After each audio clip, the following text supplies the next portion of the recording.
The expensive chicken and vegetables hit Mercy's face before she could move. The food slid down her cheeks slowly, piece by piece, while her sister-in-law's laughter filled the dining room in their Victoria Island mansion. Her husband Tun sat just 3 feet away, fork still in his hand, watching his pregnant wife suffer this attack. He did nothing. He said nothing.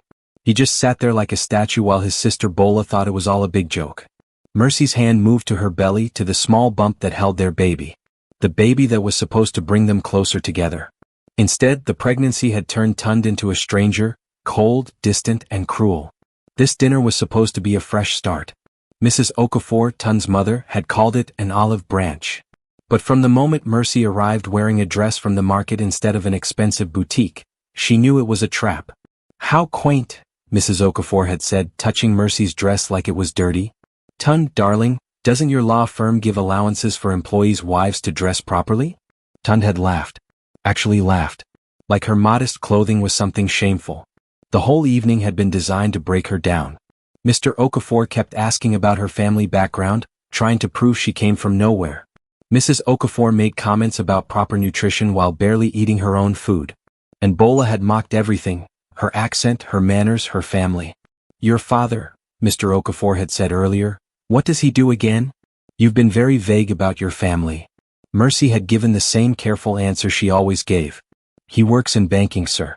Finance." Bola had nearly choked on her wine from laughing. "Banking? How wonderfully generic. Let me guess, he's a bank teller? Or maybe a loan officer at some small branch in the village." The insults had continued through every course of the meal, building and building like a storm. And Tund had said nothing to defend her. Not one single word. The morning's fight burned fresh in her memory. She'd asked him for just 2,000 naira for prenatal vitamins. 2,000 naira. The doctor had been very clear that the baby needed these vitamins for proper brain development. But Tund had refused. "Mercy, we talked about this. You need to be more financially responsible. I can't just give you money every time you need something." "It's not something I just need," she protested. "The doctor prescribed them. For our baby's brain." "Then ask your family to help," he'd said, picking up his briefcase. "I wanted a wife who could manage a household budget, not someone who constantly needs handouts." Those words had cut deep.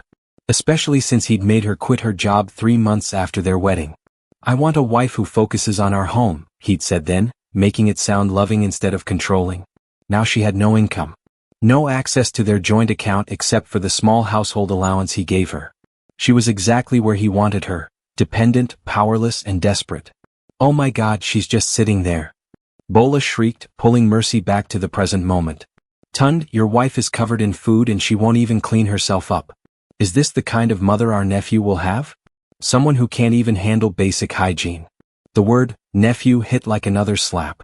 The way Bola said it, like this baby belonged more to Tund's family than to Mercy herself. Mrs. Okafor nodded in agreement, her face twisted with disgust. "A woman who cannot handle family dynamics will never survive in our social circle. Perhaps you should excuse yourself and clean up, dear. You're making everyone uncomfortable." Mercy sat frozen, food still dripping onto her lap. Everyone was staring at her now, waiting, expecting her to obey, expecting her to leave the table in shame and clean herself up like a scolded child. Tund finally met her eyes, and what she saw there broke something fundamental inside her. Not guilt, not anger at his sister, just embarrassment. Embarrassment at her reaction. Embarrassment that she couldn't take a joke. Embarrassment that she wasn't the kind of wife who could laugh off being assaulted while pregnant. Her phone felt heavy in her hand. The contact she'd saved 2 years ago glowed on the screen. "Dad, do not use unless emergency." When she told her father she wanted to marry Tund without revealing her family background, he'd been worried. "The day you need me," he'd said seriously, "you call. No matter what time. No matter what situation. Promise me, Mercy." She promised, never imagining the emergency would look like this. Her thumb hovered over the call button. What would happen when she pressed it? And would this family finally understand the terrible mistake they had made? Mercy's thumb pressed the call button. The phone rang once, twice, then her father's voice filled her ear, warm, concerned, immediately worried. "Mercy, what's wrong?" 3 simple words. But in those words, she heard everything that had been missing from her marriage. Immediate care. No questions about whether she was being dramatic. No suggestions that she was overreacting. Just instant, unconditional concern. Dad, she said, her voice surprisingly steady despite the chaos inside her.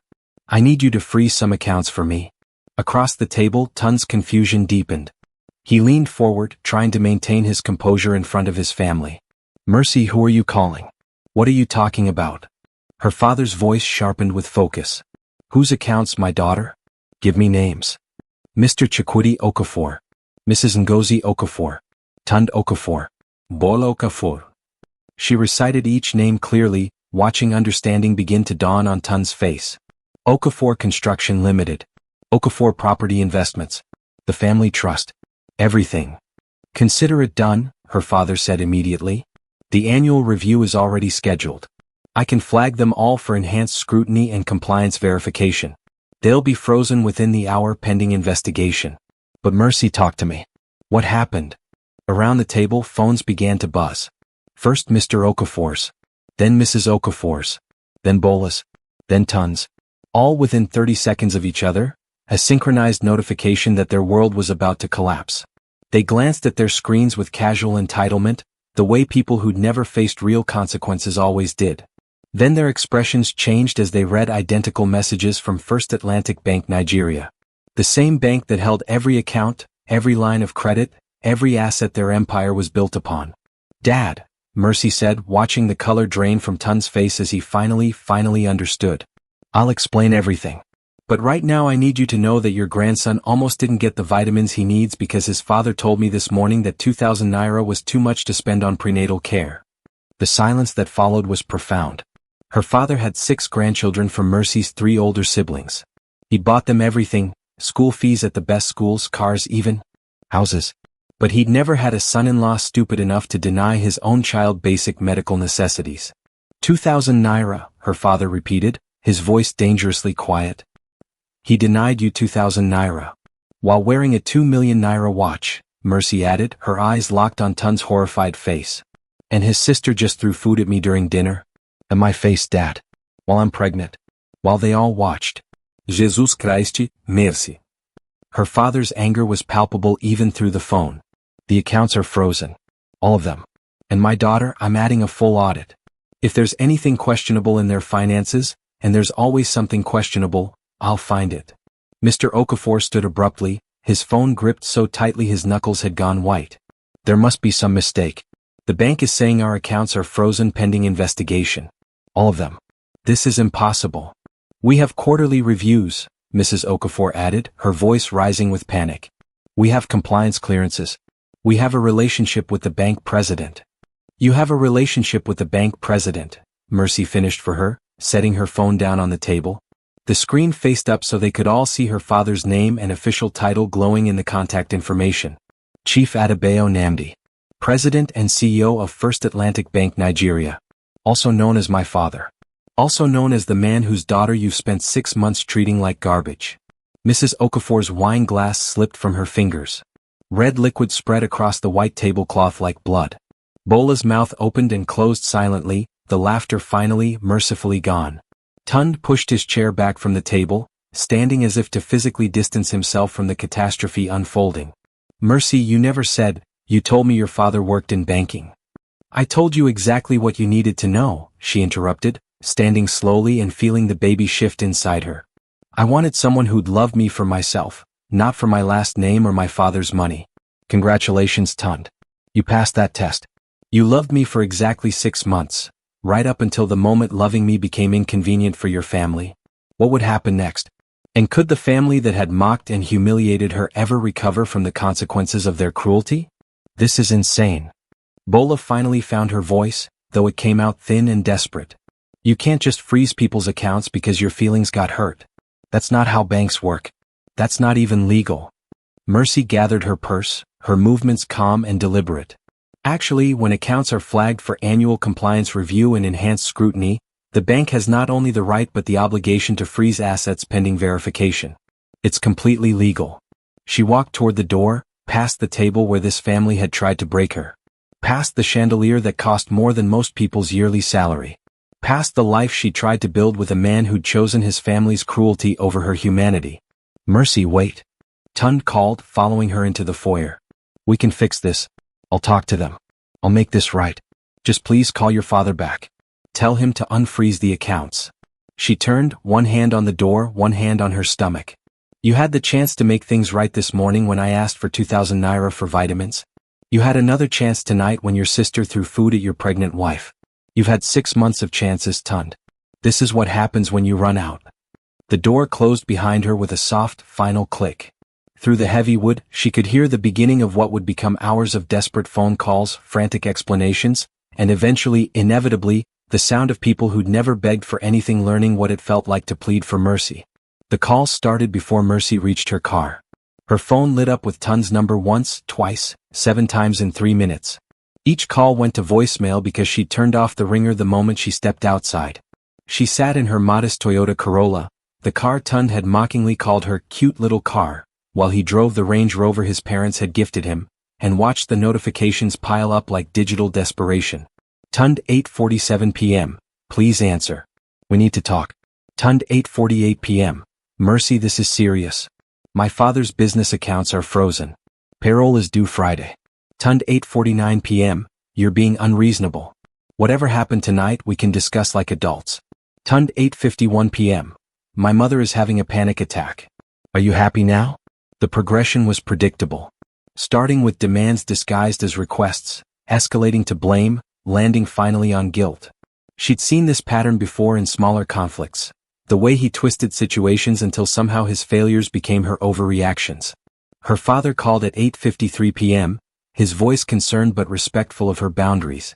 Mercy, my daughter, I have 6 different lawyers calling me right now claiming to represent the Okafor family. Do you want me to take their calls, or should I let them keep panicking for a while? Despite everything, Mercy felt a smile tug at her lips. Let them panic, Dad. They've earned it. They've earned a lot more than panic, her father said grimly. The preliminary audit is already showing some interesting discrepancies. Nothing criminal yet, but your father-in-law has been listing personal expenses as business deductions. His construction company has been underpaying contractors and then tying them up in legal battles when they complain. He paused. Your sister-in-law has 3 different credit cards maxed out, all guaranteed by the family trust. And your husband? His disgust was palpable even through the phone. Your husband has been withdrawing cash from your joint account. Small amounts, nothing that would trigger alerts, but consistent. 20,000 here, 30,000 there. Over the past 6 months, it adds up to about 1,500,000 naira you probably didn't know was missing. Mercy's hand tightened on the steering wheel. 1.5 million naira. While he'd refused her 2,000 for vitamins. While he'd lectured her about financial responsibility. While he'd suggested she was the one who couldn't manage money. Where did it go? She asked, though part of her already knew the answer would hurt. Restaurants. High-end bars. Hotels. Her father's voice was gentle but honest. I'm sorry, my daughter. The credit card receipts attached to those withdrawals show charges for 2 people. And the timing suggests. He's been cheating, Mercy finished, the word surprisingly steady despite the fresh betrayal blooming in her chest. Of course he has. Why else would he be so eager for his family to convince me to leave? The pieces assembled themselves with cruel clarity. The sudden coldness after the pregnancy announcement. The increasing criticism. The way he joined his family's campaign to make her feel worthless. He hadn't just been choosing his family over her. He'd been looking for an exit strategy. A way to end the marriage that wouldn't make him the villain. But would Mercy destroy them completely, or would she choose a different kind of justice? Do you want me to destroy him? Her father asked, and Mercy knew he meant it literally. Because I can. One phone call and I can make sure Tund Okafor never gets approved for so much as a bank loan again. His family's construction business depends on lines of credit that I personally oversee. I can make them all disappear, Mercy. Completely. Just say the word. The temptation was powerful, seductive even. She imagined Tund's face when he realized the full extent of what he'd lost. Not just her but his entire financial future. She imagined Bola unable to buy the designer clothes she wore like armor. She imagined Mr. and Mrs. Okafor watching their real estate empire crumble because no bank would touch them after Chief Adebayo Namdi blacklisted their names. But then the baby moved again. A gentle flutter that reminded her she wasn't making decisions just for herself anymore. Not yet, she said finally. Right now, I just want them to understand what they've done. I want them to spend tonight making phone calls that go nowhere. I want them to feel powerless and desperate and small. Tomorrow we can talk about permanent consequences. That's my daughter, her father said with approval. Strategic and merciful. Though between you and me, mercy might be wasted on people who throw food at pregnant women. Probably, Mercy agreed, watching another call from Tund light up her screen. But I want to see them beg first. I want to watch them realize that the woman they treated like trash has been holding all the cards since the beginning. I want them on their knees before I decide whether to help them back up. Her phone buzzed with a video call request. Tund's contact photo filling the screen, the picture from their wedding day when he'd still looked at her like she mattered. She answered it, curious despite herself. The scene was complete chaos. Tund's face filled the frame, but behind him she could see Mrs. Okafor pacing frantically, Mr. Okafor on one phone while gesturing wildly with his other hand, and Bola crying, actually crying, mascara running down her face in dark streams. Mercy please, Tund said, and there was the begging she'd predicted, right on schedule. Please just tell your father this was a misunderstanding. My dad's lawyers say the accounts could be frozen for weeks during an investigation. We have employees who won't get paid. We have contracts that will default. You have a wife you denied 2,000 naira for prenatal vitamins, Mercy interrupted, her voice calm and clear. You have a sister who assaulted me at dinner. You have parents who spent 6 months trying to convince you I wasn't good enough for your family. What you don't have is the right to ask me for mercy you never showed. I'll make it right, Tund promised, desperation bleeding through every word. Whatever you want. Family counseling. Marriage therapy. I'll cut my family off completely if that's what you need. Just please Mercy, please fix this. Behind him, Mrs. Okafor stopped pacing, her face twisted with the effort of maintaining composure. Tund, don't beg her. We have rights. We have lawyers. She can't just. Yes, she can, mother. Tund snapped, the first time Mercy had ever heard him contradict his mother directly. She absolutely can, because apparently my wife is Chief Adebayo Namdi's daughter, and we've been treating her like she's nobody for 6 months. His voice cracked. So yes, I'm begging. I'm begging my wife not to destroy my entire family because we were too stupid and too cruel to see what we had.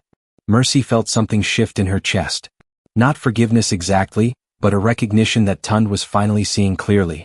Finally understanding the magnitude of what he'd lost, what he'd risked, what he'd thrown away for his family's approval, and whatever cheap affair he'd been funding with money stolen from their joint account. I'll call you tomorrow, she said quietly. After you've had time to think about what kind of man refuses his pregnant wife money for vitamins but spends 1.5 million naira on hotels and restaurants with someone else. She watched the impact of mentioning the money register on his face. Shock, then horror, then understanding that she knew everything. After your family has had time to think about whether throwing food at people is really the kind of behavior that deserves mercy. After you've all had a chance to really, truly understand what you've done. She ended the call before he could respond. Her phone immediately lit up again. Tund, Bola, even Mrs. Okafor's number appearing for the first time ever. But Mercy silenced them all and started her car. What terms would she set for the family that had broken her trust? And would they be willing to meet them? The drive to her father's house in Ikoyi took 20 minutes through quiet streets. With every mile, she felt the weight of the evening settling onto her shoulders.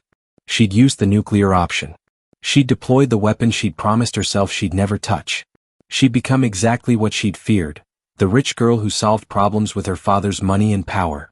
But then she remembered Bola's laughter as food dripped down her face. Remembered Tund's embarrassment at her reaction rather than his sister's action. Remembered Mrs. Okafor's suggestion that she clean up like a servant. Remembered 6 months of systematic degradation designed to make her feel worthless. And she thought, maybe some people need to learn that actions have consequences. Maybe some cruelty deserves to be met with justice rather than endless forgiveness. Maybe.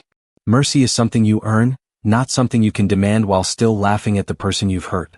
Mercy woke in her childhood bedroom, surrounded by memories of a simpler time when her biggest concern had been mathematics homework rather than whether to financially destroy her husband's family. Her father had insisted she stay the night, had prepared her old room himself with fresh sheets and the lavender pillow spray she'd loved as a teenager. Small gestures of care that highlighted everything missing from her marriage. Sunlight filtered through familiar curtains. Her phone showed 43 missed calls, 17 voicemails, and 62 text messages. She scrolled through them while her hand rested on her stomach, feeling the baby's morning movements. Bola 11:34 p.m. I'm sorry. I'm so sorry. Please call me. Mrs. Okafor 12:07 a.m. Mercy, we need to discuss this situation as adults. I'm certain we can reach an understanding. Mr. Okafor 1:23 a.m. Miss Namdi, this is a business matter that should be handled through proper channels. Your father will be hearing from our attorneys. Tun 2:41 a.m. I love you. I know I haven't shown it, but I do. Please come home so we can talk. Tun 3:15 a.m. The hotel receipts aren't what you think. I can explain everything. Tun 4:02 a.m. I'm sitting in our bedroom looking at the ultrasound pictures. I've been a terrible husband and I'm going to be a terrible father if you don't give me the chance to fix this. The progression painted a portrait of a family's complete unraveling. Each message revealing another layer of desperation and denial. Mr. Okafor still thought lawyers could solve this.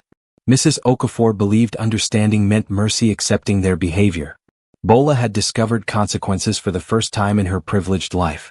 And Tund was finally confronting what he'd become. Her father knocked softly before entering, carrying a breakfast tray with decaf tea, whole grain bread, and the fruit smoothie he'd learned to make when her mother was pregnant with Mercy's youngest brother. Good morning, my daughter. How's my grandson?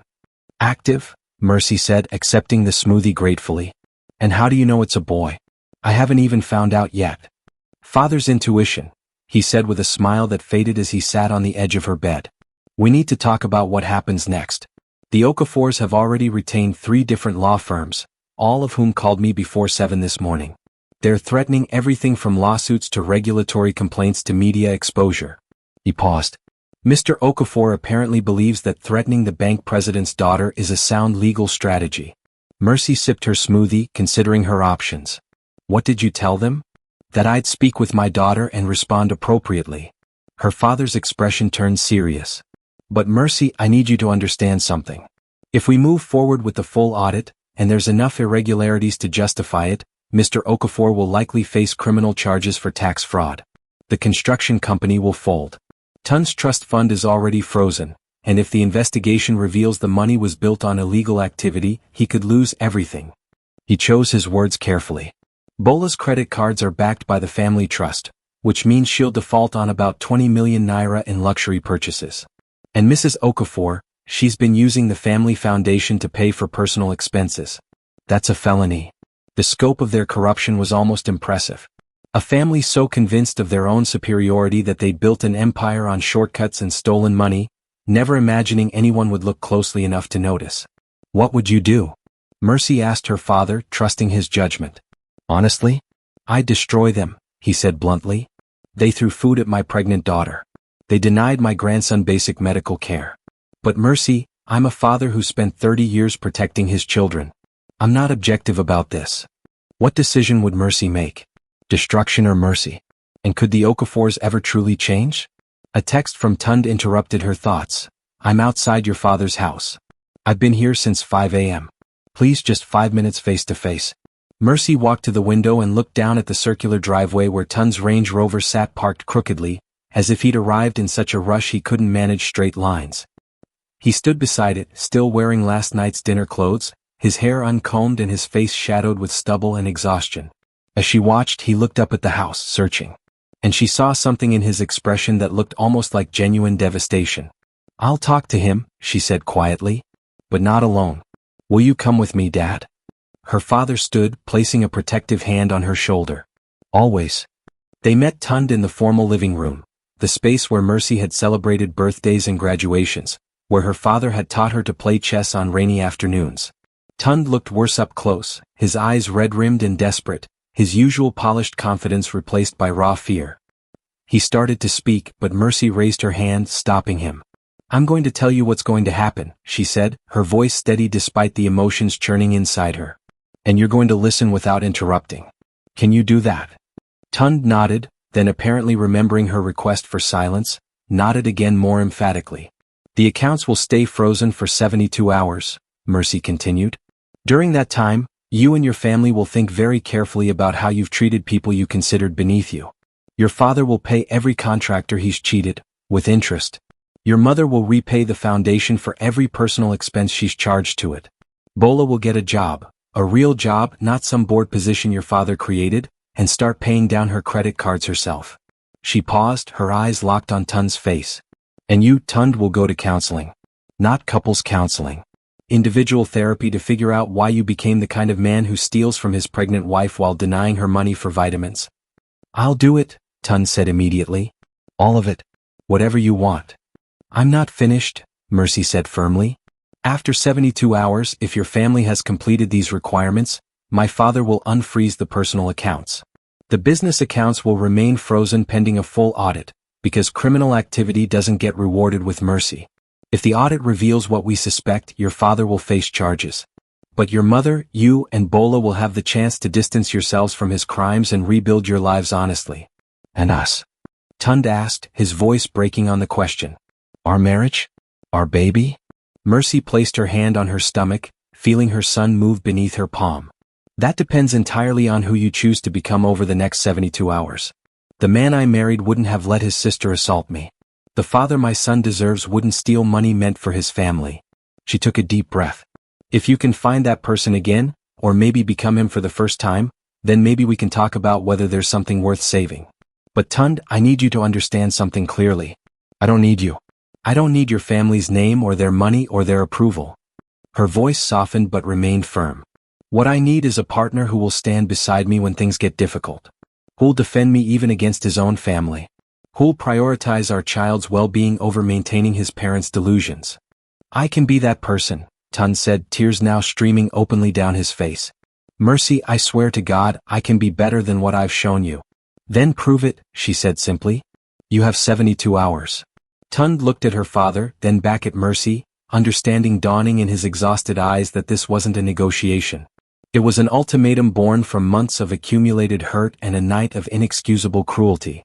He nodded slowly, accepting the terms because he had no other choice. Because for perhaps the first time in his life, he'd encountered someone who wouldn't be manipulated or diminished or convinced to settle for less than basic human dignity. Thank you, he whispered. For not destroying us completely. For giving us a chance we probably don't deserve. I'm not doing it for you, Mercy said honestly.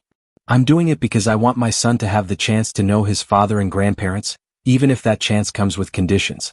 But Tund, if any of you waste this opportunity, if I hear about one more cruel comment or one more unpaid contractor or one more lie about where money went, I won't hesitate next time. She stood straighter. My father taught me that mercy without accountability is just enabling bad behavior. This is the accountability. What you do with it determines whether there's any mercy left. After Tund left, driving away with slightly steadier hands than he'd arrived with, Mercy sat with her father in the quiet living room and felt the weight of the decision settling into place. She'd chosen justice tempered with mercy. Consequences balanced with opportunity. Power wielded not for revenge but for change. Her father put his arm around her shoulders and she leaned into the embrace she'd been missing. The unconditional support that made her realize how much she'd been starving for basic kindness. Proud of you, my daughter, he said quietly. That was harder than destroying them would have been. I know, Mercy said. But I want my son to learn that we don't become cruel just because others were cruel to us first. We become better. We demand better. And if people can't meet that standard, she paused, thinking of Tund's desperate face, Bola's tears, Mrs. Okafor's crumbling composure. Then we let them go and build something better without them. 3 days later Tund called.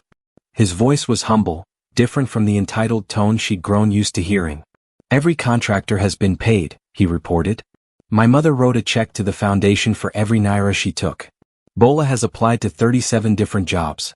Real jobs, not the fake positions Dad used to create for his friends' children. And I've attended my first therapy session. Mercy listened carefully, searching his words for sincerity. And the therapist helped me see things I've been avoiding for years, Tund said quietly. How I never grew up. How I let my parents control everything. How I became cruel because it was easier than standing up to them. Mercy, I have so much work to do. But I'm doing it. Not because you're forcing me but because I finally see what I became. The accounts were unfrozen as promised. But the audit continued, and as Chief Namdi had predicted, Mr. Okafor's corruption ran deep. Criminal charges were filed. The construction company folded. But Mrs. Okafor, Tund, and Bola had distanced themselves in time, choosing honesty over protecting a man who'd built everything on lies. 3 months passed. Months of Tund attending therapy twice a week. Months of him learning to be his own person instead of his parents' puppet. Months of small gestures, flowers, handwritten apologies, genuine interest in Mercy's well-being. Slowly, cautiously, Mercy agreed to couples counseling. Not because she'd forgiven everything but because she saw real change. Because the man sitting across from her in the therapist's office was finally becoming someone worth knowing. 7 months after that terrible dinner, their son was born. Mercy held him in her arms at the hospital in Ikoyi, watching Tun's face transform with wonder and love as he looked at his child for the first time. "I bought the vitamins," Tund whispered, his voice thick with emotion. "The prenatal vitamins. I kept buying them every month even after you left. I kept them on my bedside table to remind myself of the kind of man I never want to be again." He touched his son's tiny hand with trembling fingers. "Strong bones," he said softly. "Built from vitamins his father should have bought without being asked. Built from a mother who was strong enough to demand better. Built from a family that almost destroyed itself but chose to change instead." Mercy looked at her father standing in the doorway, at Tund kneeling beside her hospital bed, at their son sleeping peacefully in her arms. The road ahead wouldn't be easy. Trust, once broken, took years to rebuild. But watching Tund cry with joy and remorse and determination, she thought maybe, just maybe, some people deserve the chance to become better. Not because they demanded it. Not because they felt entitled to forgiveness.